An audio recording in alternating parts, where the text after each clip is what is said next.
வணக்கம். இந்த வீடியோவில் ஒரு 2 பிள்ளைகளினுடைய தாயார் ஒருவர் சுவிஸ் நாட்டில் அவருடைய காதலனோடு ஓடி இருக்கிறாரு. 2 குழந்தைகளையும் அனாதையாக விட்டுவிட்டு கணவனையும் விட்டுவிட்டு தாயகத்திலிருந்து வந்த ஒரு காதலனோடு ஓடி இருக்கிறாரு. குறிப்பிட்ட கணவர் அந்த பிள்ளைகளை எப்படி காப்பாற்றினார், இப்போ அந்த கணவர் இன்னொரு திருமணம் செஞ்சு விட்டாரா இல்லையா, என்ன நடந்தது அப்படின்றத இந்த வீடியோவில் ஃபுல்லாக பார்க்கலாம்.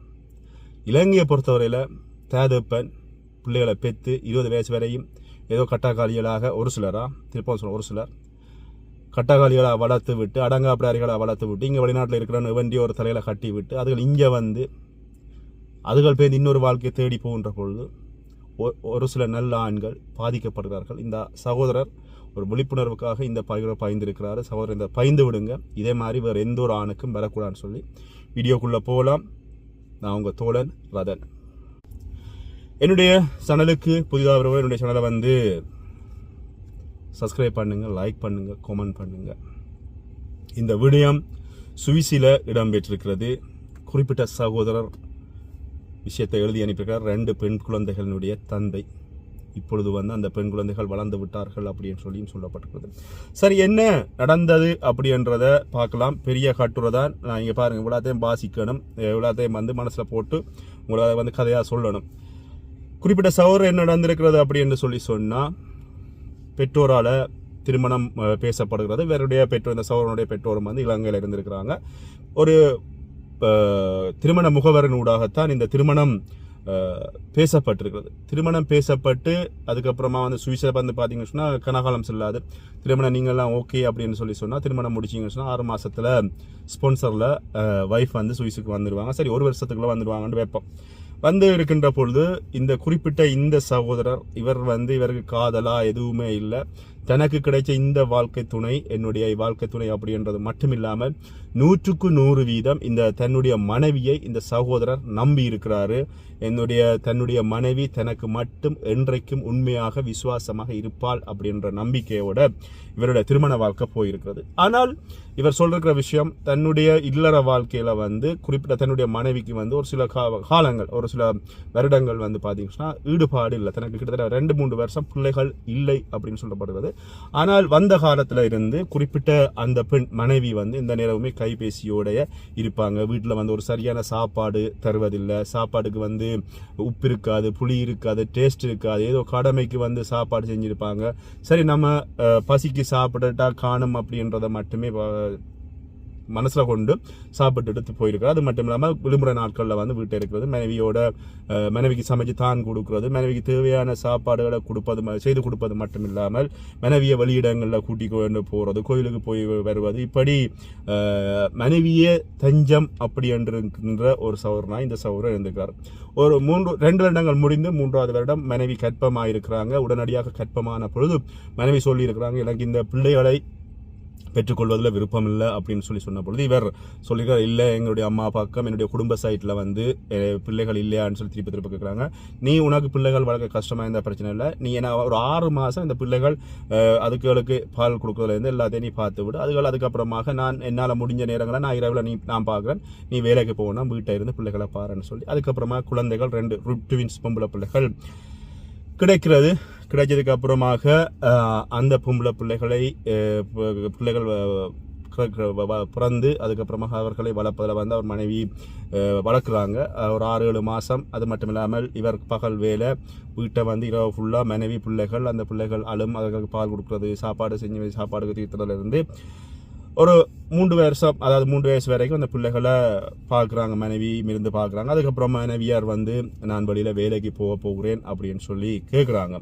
வேலைக்கு போகிறேன் அப்படின்னு சொல்லி கேட்கின்ற பொழுது இவரும் சரி உன்னோட விருப்பம், சரி நான் என்னுடைய வேலைகளை அட்ஜஸ்ட் பண்ணி நான் ஒன்று சொல்லி இவர் பகலில் மனைவி வீட்டை நிற்பாங்க, பின்னர வேலைக்கு மனைவியை விடுவார். இவர் பின்னரங்களை பிள்ளைகளை பார்க்குறது. சரி, குடும்ப சுமை காரணமாக எப்படியாவது 2 பேரும் வேலைக்கு போனால் தான் நல்லம் அப்படின்றதன் அடிப்படையில் இவர் வந்து அவர்களை வேலைக்கு விட்டுருக்காங்க மனைவியை. இப்படி இருக்கின்ற பொழுது இவர் இந்த பெண் அதாவது வேற மனைவி வந்து இலங்கையில் இருக்கின்ற பொழுது அங்கே ஒரு ஆணை காதலிச்சிருக்கிறாங்க. அந்த ஆண் வந்து சுவிஸுக்கு வந்திருக்கிறாரு. இந்த விடயம் இவருக்கு தெரியாது. இவர் குறிப்பிட்ட மனைவி எந்த நேரமும் கைபேசியில் இருக்கின்ற பொழுது குறிப்பிட்ட சகோதரன் வந்து நினைச்சா சரி ஓகே அவங்க ரீல்ஸ் பார்க்குறாங்க ஏதோ அவங்க பொழுதுபோகுது அவங்க அப்படின்னு நினைச்சிருக்காரு ஒழிய அவர் வந்து சந்தேகப்படல. பிள்ளைகள் ஒரு கட்டத்துக்கு அப்புறமாக இவர் சொல்லியிருக்கார், நான் எனக்கு உன்னோட சேர்ந்து வாழ விருப்பமில்லைன்னு மனைவி சொல்லியிருக்காங்க, நான் என்னுடைய காதலனோடு போக போகிறேன் அப்படின்னு சொல்லி இதே நேரத்தில் வந்து மனைவியினுடைய விஷயங்களில் வந்து அவர் சந்தேகம் வருவது, இவர் கதைக்கிறது, இந்த தனியாக போய் நின்று டெலிஃபோன் பார்க்குறது, தனியாக போய் நின்று டெலிஃபோன் கதைக்கிறது, இந்த விஷயங்களில் இவருக்கு சந்தேகம் வருகின்ற பொழுது இவைகள் கேட்கின்ற பொழுது தான் அவர் தான் வந்து இலங்கையில் இருக்கின்ற பொழுது ஒருவரை காதலிச்சதாகவும் அவர் இப்போ இங்கே வந்திருக்கார், நான் அவருடைய போய் சேர்ந்து வாழ போகிறேன் அப்படின்னு சொல்லிட்டு இந்த 2 பிள்ளைகளையும் இந்த கணவரையும் விட்டுட்டு குறிப்பிட்ட மனைவி விட்டுட்டு போயிருக்கிறாங்க. இது நடந்திருக்கிறது சுவிஸில். விட்டுட்டு போனதுக்கு அப்புறமாக இவருக்கு வந்து பிள்ளைகள் சின்ன பிள்ளைகளை பார்க்கணும், அது மட்டும் இல்லாமல் வேலைக்கு போகணும், இவருடைய குடும்ப செலவுகள் இவைகள் எல்லாவற்றையும் ஈடு செய்யணும். இவரால் ஒன்றுமே செய்ய முடியாது. உடனடியாக வேலையை விட்டுட்டு கவர்மெண்ட்டுக்கு எழுதி கொடுக்குறாரு. கவர்மெண்ட்லேருந்து கிடைக்கின்ற ஹெல்ப்புகள் அதை வச்சுக்கொண்டு பிள்ளைகளை படிப்படியாக வளர்க்குறாரு. பிள்ளைகளை படிப்படியாக வளர்க்கின்ற பொழுது பிள்ளைகள் பொம்பளை பிள்ளைகளாக இருக்கிறால ஒரு குறிப்பிட்ட இங்கே வெளிநாட்டை பொறுத்தவரை ஒரு குறிப்பிட்ட வயசுக்கு பிள்ளைகளை கட்டாயம் கண்காணிக்கணும். இந்த நேரத்தில் என்ன செய்கிறது அப்படின்னு யோசிச்சு இருக்கின்ற பொழுது வேலை போக முடியல, பிள்ளைகளை பார்க்கணும், அதோட பிள்ளைகள் பெரிய பிள்ளைகள் ஆகிட்ட என்ன செய்யறதுக்காக வேண்டி உடனடியாக தன்னுடைய தாயாரை ஸ்பான்சர் பண்ணி இங்கே கூப்பிட்டுருக்கிறாரு சுவிஸுக்கு. கூப்பிட்டு தாயாரனுடைய கட்டுப்பாட்டுக்குள்ள தன்னுடைய பிள்ளைகளை விட்டுட்டு தான் வேலைக்கு போகிறது வாரது. பின்னரமாகினதுடனே பிள்ளைகளுடைய வேலைகள் அவர்களுடைய படிப்புகள் சனியார்னு சொன்னால் கிளாஸுக்கு விடுறது எடுக்கிறது எல்லாமே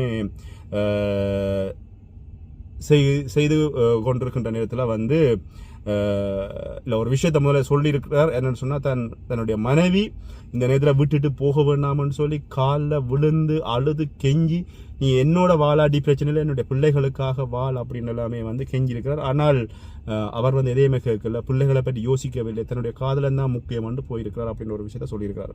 இதுக்கப்புறமா தாயினுடைய தன்னுடைய அம்மம்மா பேத்தினுடைய கட்டுப்பாட்டில் பொம்பளை பிள்ளைகள் 2 வளர்றாங்க, பெரிய பிள்ளைகள் ஆகிறாங்க. பெரிய பிள்ளைகளாகி அவங்களுடைய பருவ வயசை அடைந்து அவர்கள் தங்களுடைய வாழ்க்கையை நடத்தி கொண்டு போன்ற பொழுது இதில் ஒரு குறிப்பிட்ட பெண்மணி அங்கே இருக்கின்ற அரச நிறுவனம் ஒன்றில் ஒரு பிள்ளை வேலை செய்வதாகவும் இன்னொரு பிள்ளை ஒரு தனியார் நிறுவனம் ஒன்றில் இப்போ வேலை சேர்ந்திருப்பதாகவும் அந்த குறிப்பிட்ட சகோதரர் சொல்லியிருக்கிறாங்க. இந்த நேரத்தில் பிள்ளைகள் வளர்ந்த பிறகு பிள்ளைகள் கேட்டிருக்காங்க, அப்பா நாங்கள் அம்மாவோட சேர்ந்து வாழுவோமா, அம்மாவை கூட்டிய எங்களோட சேர்ந்து வச்சிருப்போமா அப்படின்னு சொல்லி கேட்கின்ற பொழுது கிட்டத்தட்ட 3 வயசில் விட்டுட்டு போனோன்னு சொன்னால் சரி இங்கே சுவிஸை பொறுத்தவரை சரி வேலை கிடைக்கிறது 21 வயசில் ஒரு பிள்ளைக்கு கடைசி பிள்ளைக்கு வேலை கிடைக்குதுன்னு சொன்னால் கிட்டத்தட்ட இத்தனை வேடங்களுக்கு அதுக்கப்புறமாக பிள்ளைகள் கேட்கின்ற பொழுதும் தனக்கு வந்து தான் 3 வயசில் இந்த பெண் குழந்தைகள் சிறுவர்களாக இருக்கின்ற பொழுது அந்த மனைவியிடம் காலில் விழுந்து அழுது கெஞ்சியும் இந்த 2 குழந்தைகளினுடைய முகத்தை பார்த்து அதில் பாவம் பார்த்து நிற்காத மனைவி இனி பிள்ளைகள் வளர்ந்ததுக்கு அப்புறம் போய் கேட்டா பொழுது வருவாரா இல்லையா அப்படின்ற ஒரு கேள்விக்குறி. அதை விட அவர் அந்த எங்கே இருக்கிறார், அவருடைய தொலைபேசி இலக்கங்கள் எதுவுமே இல்லை. அப்படி அவர்கள் போவதாக இருந்தால் அதாவது பிள்ளைகளுடைய விருப்பம் நான் தடை செய்ய விருப்பம் இல்லை. ஆனால் இன்னமும் என்னுடைய மனசில் என்னுடைய மனைவி இறந்து விட்டார் என்ற ஒரு நினைப்பிலேயே நான் வாழ்ந்து கொண்டிருக்கிறேன்.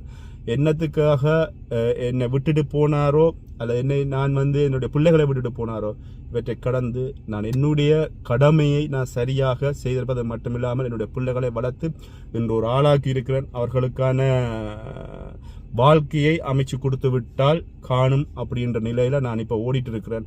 அது மட்டும்தான் என்னுடைய அடுத்த சிந்தனை. இதை எதுக்காக நான் பகிர்ந்து கொள்கிறேன் சமூக வேதத்தில் சொன்னால், என்னை போல இன்னொரு ஆணுக்கு நடந்து கொள்ளக்கூடாது அல்லது இன்னொரு ஆண் தன்னுடைய வாழ்க்கையை இப்படி இழந்துவிடக்கூடாது. புலம்பெயர் தேசத்துக்கு வருகின்ற பெண்கள் எல்லாரையும் கெட்டவர்கள் சொல்லலை, ஒரு சிலர் இப்படியான தவறுகளை செய்கிறார்கள் அப்படின்றதுக்காக இங்கே அந்த சகோதரர் பகிர்ந்திருக்கிறாரு. இல்லை இன்னும் அவர் சொன்ன விஷயம் என்னன்னு சொன்னால், நான் திரும்ப காலில் விழுந்து கடைசியாக முடிக்க மாதிரி தான் சொல்லியிருக்கார், காலில் விழுந்து கெஞ்சி அழுத பொழுதும் என்ன வந்து வேணாம் அப்படின்னு சொல்லி சொன்ன இந்த நேரத்தில் இனி நான் அவரை தேடி போவதோ அல்லது அவரை பற்றி யோசிப்பதோ எனக்கு இல்லை. என்னுடைய பிள்ளைகள் இறுதி காலத்தில் என்ன பார்க்காம போகலாம். ஆனால் நான் என்னுடைய பிள்ளைகளை பெற்ற அந்த புறவிக்கடனை அல்ல அந்த தான் பிள்ளைகளை பெற்றுவிட்டேன். அவர்களை நடுவீத விடாமல் இன்றைக்கு ஒரு வாழ்க்கை வரை அவர்களுக்கான படிப்பு தொழில் எல்லாம் தேடி கிடைக்கும் வரை நான் என்னுடைய வாழ்க்கையை போராடி வந்திருக்கேன். இதே மாதிரி யாருக்காவது உங்களுக்கு நடந்தால் தயவு செய்து இன்னொரு திருமணமோ இன்னொரு திருமண வாழ்க்கையை பற்றி யோசிக்காதீங்க. வார பெண்கள் என்றைக்குமே உங்களுடைய மூத்த தாரத்தினுடைய பிள்ளைகளை சரியான முறையில் பார்ப்பார்களா இல்லையா அப்படின்ற ஒரு கேள்விக்குறி. ரெண்டாவது, அந்த குழந்தைகளை துன்புறுத்துவார்கள் அப்படின்ற விஷயம். அதன் அடிப்படையில் தான் நான் ரெண்டாவது திருமணம் செய்யலை. சில நேரத்தில் நான் ரெண்டாவது திருமணம் செய்து அந்த மனைவிக்கு இன்னொரு குழந்தைகள் கிடைச்சிருந்தா அந்த மனைவி என்ன செய்வார் சொன்னால் தன்னுடைய அந்த பிள்ளைகளை மட்டுமே கவனிப்பாரே ஒழிய என்னுடைய மூத்த தாரத்தினுடைய பிள்ளைகளை கவனிப்பதற்கான வாய்ப்புகள் இல்லை. தன்னுடைய தாயார் பலமுறை கெஞ்சியும் தான் இன்னொரு திருமணம் செய்யவில்லை, செய்யவும் மாட்டேன், இனி செய்ய போறதும் இல்லை. என்னுடைய இறுதிக்காலம் இந்த 2 பெண் பிள்ளைகளுக்காக மட்டுமே என்னுடைய இறுதிக்காலம் முடியும். இதே மாதிரி எந்த ஒரு ஆணுக்கும் என்றைக்குமே நடக்கக்கூடாது அப்படின்னு சொல்லியும் பிரதான் இதை பகிர்ந்து விடுங்க. தன்னுடைய பேர்கள் விவரங்களை பகிர வேணாம்னு சொல்லியிருக்காரு. அதனால் பேர்களை பகிரலை, நீங்கள் நம்ப மாட்டீங்க. நீங்கள் பாருங்கள், இந்த பெரிய கட்டுரையாக வந்திருக்கு. சரி, நான் அந்த கட்டுரையை உங்களோட பகிர்ந்திருக்கிறேன். எழுதி அனுப்பியிருக்கிறேன், மினக்கட்டிருந்து இதை எழுதியிருக்கிறாரு. சரி, அவருக்கு என்னுடைய நன்றி. இதை உங்களுடைய சகோதரர்களோடு பகிர்ந்து விடுங்க. உங்களுக்கு எங்கேயாவது திருமணம் பேசுகிறாங்க, இளைஞர் திருமணம் பேசுகிறாங்கன்னா தெளிவாக கேட்டு விசாரித்து அதுக்கப்புறமாக அந்த பெண்ணை திருமணம் முடியுங்க அப்படின்றதான் இந்த வீடியோவுடைய நோக்கம். மீண்டும் இன்னொரு வீடியோ சந்திக்கிறேன். நன்றி.